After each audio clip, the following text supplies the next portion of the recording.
মাঝি কিচেনে সবাইকে স্বাগত। আবারও চলে এসে আজকে রেসিপি নিয়ে, খুব সহজ রেসিপি। আজকে আমি বানাবো সজনে ডাঁটার ডাল। সেই জন্য ডাঁটা নিয়েছি, মুগের ডাল নিয়েছি আর জিরে নিয়েছি। ডাঁটাটাকে আমি ধুয়ে পরিষ্কার করে নিয়েছি, ডালটাকেও ধুয়ে নিয়েছি। এরপর কড়ার মধ্যে জিরেটাকে আমি ড্রাই রোস্ট করে নেব। তবে এই রেসিপি যদি তোমাদের ভালো লেগে থাকে তাহলে লাইক, কমেন্ট, সাবস্ক্রাইব করে দিও, পাশে থাকা বেল আইকনটি প্রেস করে দিও। দেখো জিরেটা আমি ড্রাই রোস্ট হতে দিয়েছি।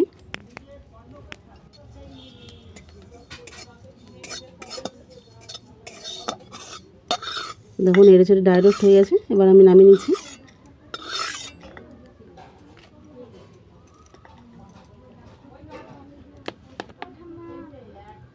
এরপর কড়ার মধ্যে দিয়ে দিলাম সরষের তেল, তুলে দিলাম ধুয়ে রাখা মুগের ডাল।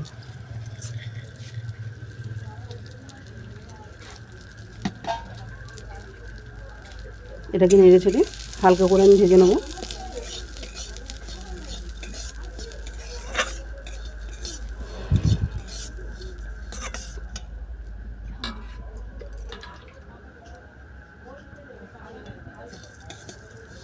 দেখো ডালটাকে আমি নেড়ে চেড়ে জল দিয়ে দিলাম।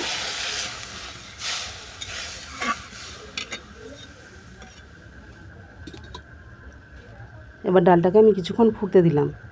দেখো ডালের মধ্যে কাত বেরিয়েছে, সেই কাতটাকে আমি তুলে ফেলে দেবো।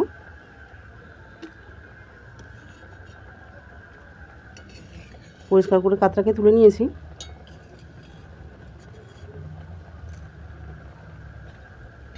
এরপর আমি একটা ডিশ ঢেকে দেবো। 2 মিনিটের জন্য ডিশটা ঢেকে দিলাম। 2 মিনিট পরে আমি চাপা খুলে দেখব ডালের মুখ ফেটেছে কিনা।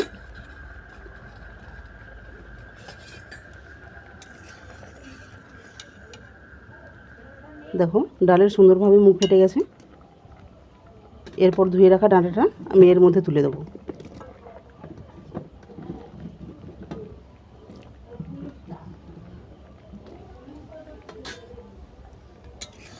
আবারও নেড়ে ছেড়ে ডিশ ঢেকে দেবো 7 মিনিটের জন্য। চলো ততক্ষণে আমি জিরেটা গুঁড়ো করে নিই।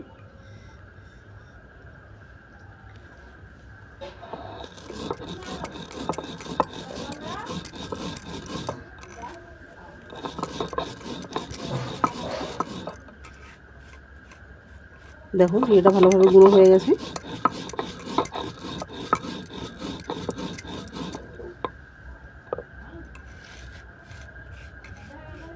এরপর একটা জায়গায় আমি জিরেটা গুঁড়োটাকে তুলে নেব।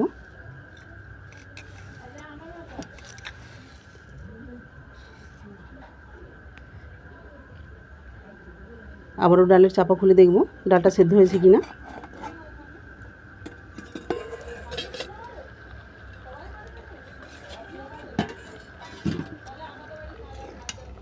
দেখো ডাল আর ডাঁটা সুন্দরভাবে সেদ্ধ হয়ে গেছে। এরপর এটাকে ভালো করে নেড়ে ছেড়ে আমি জল দিয়ে দেবো। খুব ভালো করে নেড়ে ছেড়ে নেবো যেন ডালটা ডাঁটার সঙ্গে মিশে যায়। দেখো ডালটা কত সুন্দর ডাঁটার সঙ্গে মিশে গেছে। এরপর দিয়ে দেবো পরিমাণ মতো জল।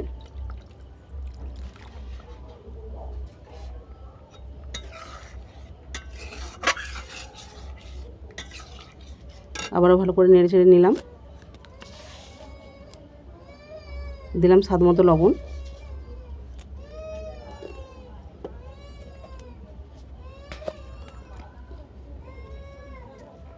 আর দিলাম গুঁড়ো হলুদ। আবারও এটাকে ভালো করে মিশিয়ে নেব।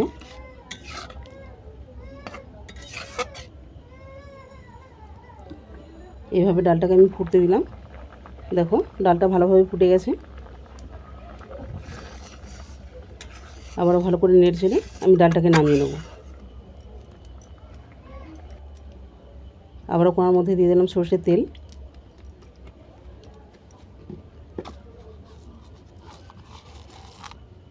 তেল গরম হয়ে গেছে, দিয়ে দিলাম 5 ফোড়ন।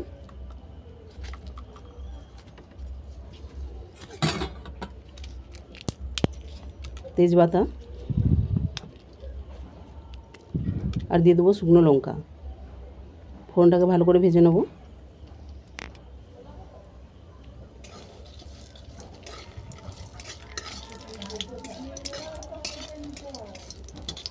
দেখো ফোড়নটা ভালো করে ভাজা হয়ে গেছে। এরপর ডালটাকে আমি তুলে দেবো।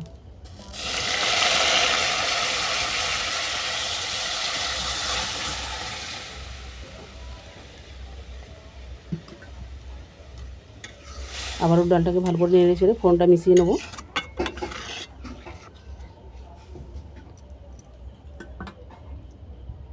এভাবে আরও কিছুক্ষণ আমি ফুটতে দিলাম। দেখো ডালটা ভালো করে ফুটে গেছে।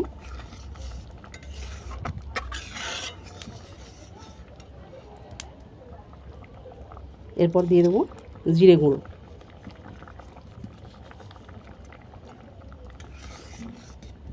আবারও ডালটাকে ভালো করে মিশিয়ে নেব।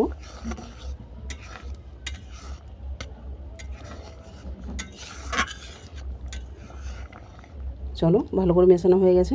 এরপর আমি নামিয়ে দেখাচ্ছি।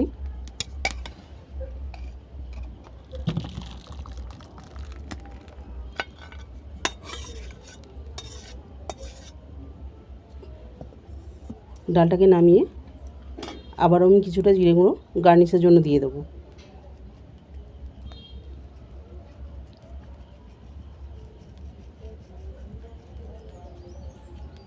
আজকে নিরামিষ ডাল রেসিপি তোমাদের কেমন লাগলো আমাকে কমেন্ট করে জানিও।